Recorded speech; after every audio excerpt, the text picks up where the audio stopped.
ستاسو سوالونه او زما جوابونه. هغه سوال چې کلونه تکراریږي، اول چرگه وه که اول هګۍ؟ تر ټولو زیات سبسکرایبر په یوټیوب کې څوک لري؟ او یوټیوب چا جوړ کړ او کله؟ هغه طیاره چې 27 کاله سفر یې وکړ اوس چرته ده؟ د افغانستان باختر خزانه اوس چرته ده؟ د ټولو سوالونو ته جواب ورکوو، تر اخره پورې راسره اوسئ. لومړی سوال، اول چرګه وه که اول هګۍ؟ که دغې قضیې ته د علمي له نظره وګورو، اول هګۍ وه.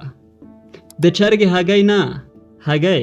علمي نظریات داسې وایي چې کوم الوتونکي مرغان چې موږ ګورو ټول له ډایناسور څخه منځته راغلي، او داسې ویل کېږي چې هګۍ 340 میلیونه کاله مخکې منځته راغلي، او چرګه یا چرګ 58,000 کاله مخکې راغلي.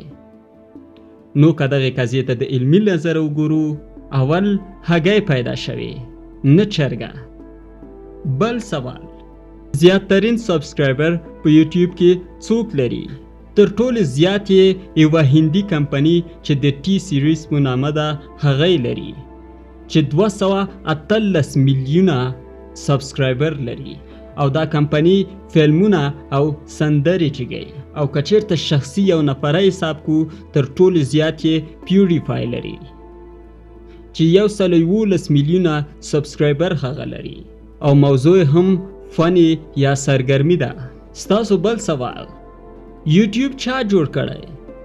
یوټیوب کم 3 نفر چې په تصویر کې ګورئ دغو جوړ کړی: چټ هیرلی، سټیو چین او جواد کریم، مسلمان هلک.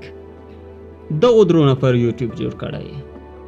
دوی په محفل کې یوه ویډیو وکړه او غوښتل چې د دوی دوستان او د دوی کورنۍ وګوري، خو داسې کوم پلیټفارم نه و موجود چې دا ویډیو یې پکې جګه کړې وای او ښودلې وای.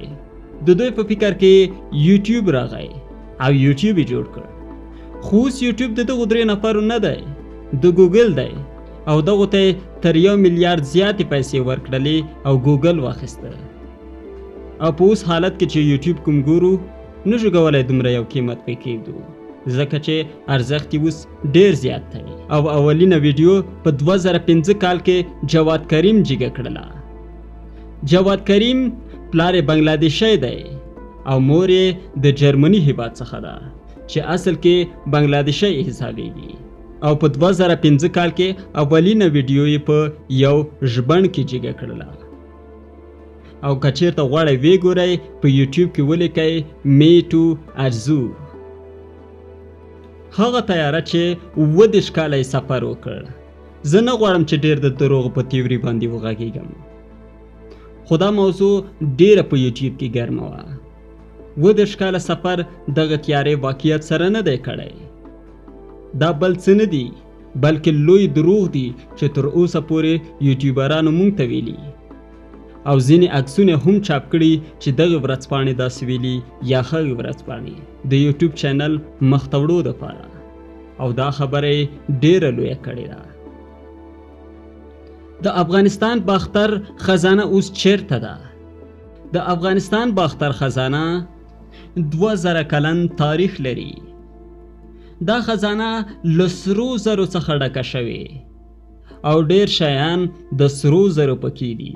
په 2004 کال کې د سپینې ماڼۍ لاندې دا خزانه پیدا شوه. د کرزي په وخت کې راجیګه شوله او خلکو ته وښودل شوه. خو دا خزانه اوس بیا ورکه ده او ډېر خلک ورپسې ګرځي، او طالبان هم د دې په لټه کې دي چې پیدا یې کړي او د افغانستان بانک یا موزیم ته یوسي. دا چې چېرته ده نه پوهېږم. د دې کوم سره زر چې دي دا شاید دومره ارزښت ونه لري. د دې 2000 کلن تاریخ مهم دی چې ډېر زیات تاریخ لري. دا و ویډیو. که ویډیو مو خوښه شوي حتما یې لایک کړئ، چینل سبسکرایب کړئ، او خپل نظرونه د کومنټ په بخش کې راته ولیکئ. او په آخر کې له پښتو یوټیوب سره نور هم اوسئ.